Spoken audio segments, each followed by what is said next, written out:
Hi, I'm Stephen Gordon. Normally this kind of video would be a segment for the school news, however, seeing as Pike doesn't offer news anymore, I thought I'd upload it here. Top 5 movies of the year, okay. First, I'll show some notable movies that I missed this year. Next, I'd like to name some honorable mentions. These are movies I really liked and it honestly just feels wrong not to mention them among the best of the year. First is Top Gun Maverick, everyone's dad and son that shops at Buckle's favorite movie of the year. I think the original Tony Scott Top Gun is alright, but this technically and thematically blew that film out of the water, while retaining the charm of that original film. Next, I'd like to mention Glass Onion, a Knives Out mystery. The second film in this mystery franchise is a hilarious, suspenseful, and unpredictable mystery filled with colorful writing and performances. The whole ensemble is great, but the star is obviously Daniel Craig as Detective Benoit Blanc. Finally, I'd like to mention Barbarian. The theme of how women and men have to interact with the world differently is looked at through the frame of a haunted basement horror film. Rich with style and hand-over-eye scares, a really fun and really thoughtful film in my opinion. Alright, let's get to the real list, starting with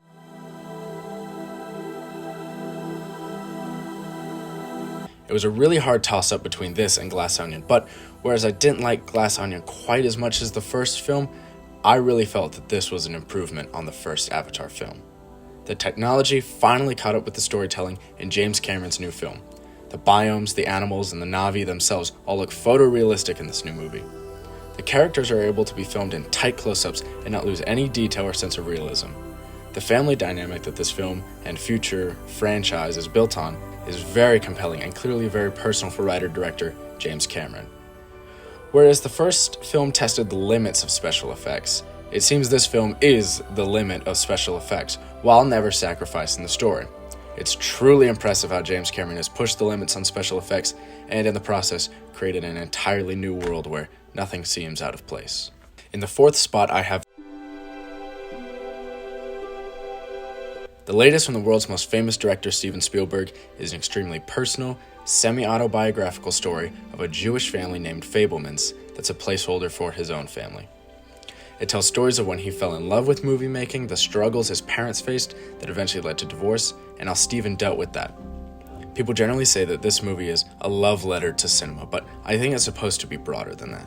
I think this film is about the thing in our lives that we love and focus on even when everything else falls apart. This film is also supposed to be Spielberg and John Williams' last cooperation, and John Williams couldn't have left with a better, more moving score.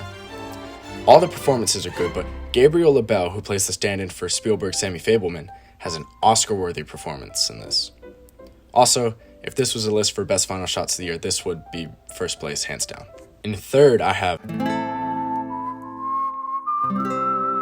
Nope is the newest film from director Jordan Peele and is his best in my opinion. There's so much to love in this film. The really powerful and fun performances by Daniel Kaluuya, Keke Palmer, and Stephen Yeun, the incredible sound design, the production, costume, and creature designs, and the score that is wholly original and nostalgic for blockbuster scores of the 80s. However, what I found most impressive about the film was how it used the scale of the film thematically. This film couldn't have been shot on anything other than IMAX camera, but not because it has tons of characters it has to squeeze into a frame, but for thematic reasons. I found that to be an extremely effective choice that caused people to talk about this film long after they left the theater. These last two are truly tied, but I just had to go with which one I was leaning towards a little bit more as of right now. So, in number 2, I have two friends on a small Irish island. One's a young and happy guy, and the other's an older fiddle player looking to focus on his music. What happens when one abruptly ends this friendship?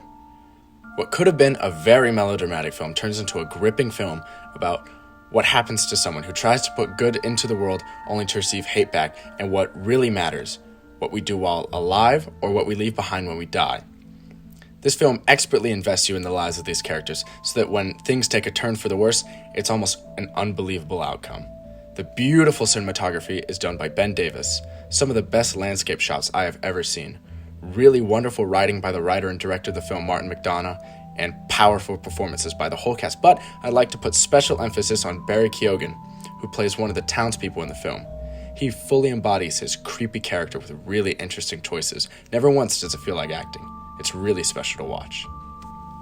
And the best film of 2022, based on what I've seen as of January 2nd, 2023, is This is the new film by famous director Park Chan-wook. I found this film exciting, confusing, devastating, and beautiful, all within a tight 2 hours and 18 minutes. I don't want to give much away in hopes that you go watch this film. However, the film is about forbidden love in a police detective story. It's about someone who puts their emotional stability in the hands of someone and something that could never do anything but hurt them, and the consequences of that. It is the best cinematography of the whole year, with creative choices that may seem too far and silly, but actually work to cause a sense of distress or unease in a scene. The two lead actors are so good in this film, and should absolutely be considered for the Oscar this year. It has strong metaphors and thematics using location and blocking. Also, on a personal note, I was really proud of my sunset shot this year, but after this film I realized something. My sunset shot is a doggy chew toy compared to the sunset shots in this film. It's kindergarten, and this film's sunset shots are Ivy League. Anyway, that's it, I think. All 5. Alright, I'm done.